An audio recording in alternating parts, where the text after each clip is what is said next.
purchased the deluxe pack. Now I always start with the T-bones, nice and thick, and I'll put those in the customer's hands. And then I'll go with the New Yorkers. These are a perfect serving size, palm of the hand.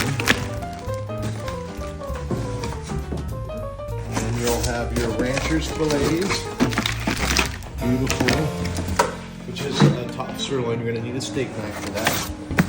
America's favorite, Boneless Ribeye. We got lucky. We ended up with beautiful, beautiful marble in this pack.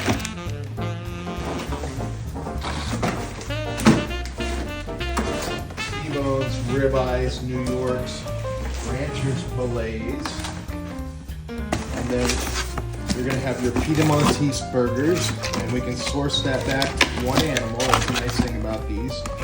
Is they're a Piedmontese burger. And then the Carne Asada Party Packs.